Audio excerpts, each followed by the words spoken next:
Wait. All I said was the first time we meet another person, an insidious little voice in our head says, I might wear glasses, or be a little chunky around the hips, or a girl, but at least I'm not gay, or black, or a Jew. Meaning, I may be me, but at least I have the good sense not to be you. So I hesitate to even mention that I'm dead because everyone already feels so darn superior to dead people. Even Mexicans and AIDS people.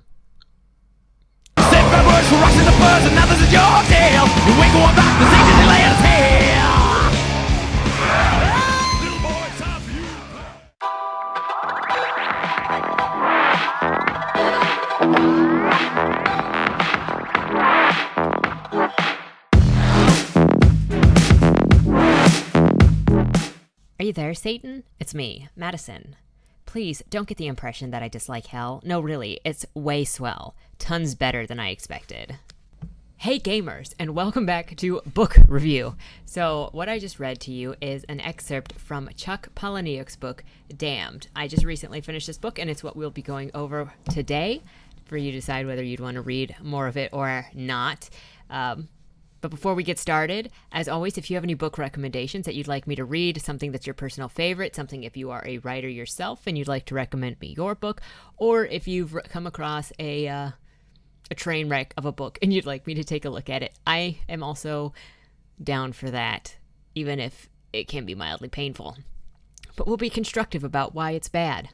Anyways, leave your suggestions in the comments below. Anyway, let's get started. So, Damned focuses on a 13-year-old girl who ends up in hell. She's suddenly died one night that her parents were at a award ceremony because one of them is a actress, and she ends up in hell, and it follows her journey trying to sort of get out of hell, but also just a kind of a personal journey. She doesn't believe that she belongs there, but then we see her daily workings in hell. Imagine the landscape as disgusting as you possibly can. You've got aborted fetus oceans, you've got nail-clipping mountains, you've got lakes of hot vomit, you've got just about anything nasty that you can think of if you imagine a middle school boy writing about hell. And it's described as a sort of breakfast club of the damned. There are a couple of them that go on this journey. We find out that all of the demons in hell are gods that used to be gods for the dominant culture that was wherever on earth, and then once that culture was defeated and their religion was replaced with a new religion, then those gods fell and became demons. And we also learn that there are two jobs that you can have while you're in hell. One is you're a telemarketer who basically calls usually during dinner to ask stupid questions like, what is your favorite brand of paperclip? And the other job is webcam models. Every single webcam model that you see on the internet is actually somebody in hell. Those are the options. And we follow her story through hell as she writes letters to Satan. So this whole thing, every chapter starts with, Dear Satan, it's me, Madison. And then she starts going into a story. I would say the humor is a lot more punchy in this than it is in Fight Club. If you're unfamiliar with Chuck Palahniuk, he is the author of the famous Fight Club. He also has many, many other stories that he has written. It is also not for the easily offended, as if you couldn't tell from the opening line. The girl, Madison, likes to remind us that she's smarter than other 13-year-old girls, and you can tell from the way that she speaks. She is definitely more mature. There's a part I feel like when it gets halfway-ish, there are a couple of chapters or sections in a couple of chapters that actually stopped sounding like Madison. And just, I'm not even sure who it sounded like anymore, but it didn't sound like her. And then after those sections, it started sounding like her again. I would say that is my only critique, but I didn't mark the sections. I just kept reading through them, and they were very momentary. I was just like, who is talking at this point right now? And that was my biggest criticism for it. It is mostly not sexual. And that's pretty good because it is a book about a 13-year-old girl, but there are some parts in it, like cover your ears. There's a large demon that bites the head off of one of her companions. I think she eats the body, but I can't remember because the head is still there. And then Madison takes the head, climbs up the giant woman's leg using, obviously, the leg hair, and then shoves the head of this Mohawk guy into the clitoral hood, and he gives her a job. And then she is not trying to kill them anymore, and then she carries them in her palm to Hell's main office, and that's when you first get introduced to the telemarketing job, because Madison becomes a telemarketer. So there's that, and then there's a story in here of her being at boarding school alone during the winter, and she starts running around in less and less clothing because nobody's there, and she wants some freedom.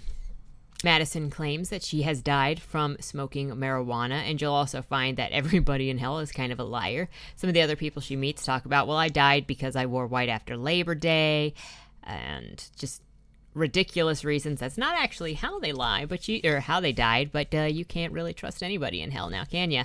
In Hell, you'd be foolish to count on people displaying high standards of honesty. The same goes for Earth. And then you learn how she actually died, which involves the French kissing game, which she learned at boarding school. She did not die at boarding school, but she learned the French kissing game at boarding school, which was later part of her demise. Madison comes from a very privileged family. Her parents are famous, rich. Her mom is an actress. Her dad is also some kind of big dealio, but I don't remember what he is. He might also be an actor. I just don't remember. And every time one of them has a movie coming out, they adopt a new child so they can have some great PR pics, and then they send that kid off to a boarding school where they never see them again. They've done this a couple of times, Madison says, and they also pretend that Madison is younger than she is when they're talking to fans, because it's more endearing if she's 8 years old. So usually they say she's 8 years old, and even on the night that she dies at the ceremony, she is also 8 years old. As an example of her parents' lives, she said, "They told me that nothing was a sin, just a poor life choice, poor impulse control, that nothing was evil. And any concept of right versus wrong, according to them, is merely a cultural construct relative to one specific time and place. If I asked about heaven or hell, my mom gave me a Xanax." Thus, because they had ingested drugs and flirted with brain damage, they insisted that I should do likewise. That, and it doesn't take a brain surgeon to understand the very few 12-year-olds would actually enjoy attending a clothing-optional birthday party. Some of the most gruesome images in Hell seem downright laughable when compared to seeing an entire generation of adults stripped nude and wrestling on the floor, grasping and panting in frantic competition for scattered handfuls of Cotacine spancels. And to top it all off, her full name is Madison Desert Flower Rosa Parks Coyote Trickster Spencer. So that gives you a good idea. If I've noticed anything that's similar between Chuck Palahniuk and Bret Easton Ellis when they both write about Californians, it's that it's nihilistic, lots of drugs and sex, and nothing really makes sense, and the kids are freaking miserable while the parents are wasted out of their minds. And that seems to be a common thread when commenting on these communities. It doesn't make it any less interesting. It can be... I don't know how many times I would say it's entertaining when it's more nihilistic. Like, Less Than Zero wasn't necessarily entertaining as it was interesting. She talks with the air of a privileged silver spoon life and a level of arrogance. And that's one of the things that makes her narrative so delightful to read, is she's so full of it. I mean, worms get to eat you. Like, it's a complete violation of all your civil rights. Death ought to be illegal, but you don't see Amnesty International starting any letter-winning campaigns. If you ask me, people in Hell just scream to hear their own voice and to pass the time. Still, complaining about Hell occurs to me as a tad bit obvious and self-indulgent. Like so many experiences, you venture into full well knowing that they'll be terrible. In fact, the core pleasure resides in their very innate badness, like eating Swanson frozen chicken pot pies at boarding school, or a banquet frozen Salisbury steak on a cook's night out, or eating really anything in Scotland. Like, Madison seems like a kid who's looking for purpose and who is looking to understand the world in a way that her parents never taught her how to understand the world. It seems like she has a lot of questions, and she wants to connect with people. She wants to connect with her family. She wants to connect with not her family. if you know what I mean. But she doesn't quite know how because her parents have always had this free love, do whatever you want style thing. So she kind of is making it up as she goes along. And she actually probably learned more while she was in hell than from her parents who had just had this free, do whatever you want style thing growing up. And she seems bitter about it.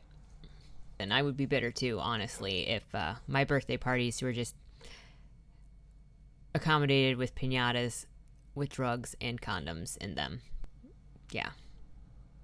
But with that said, I would recommend this book if you like Chuck Palahniuk, if you want a different kind of book, if you want a little bit, something light, a little bit of comedy, a little different, and you don't mind a bit of crudeness, because there is some of that in there as described.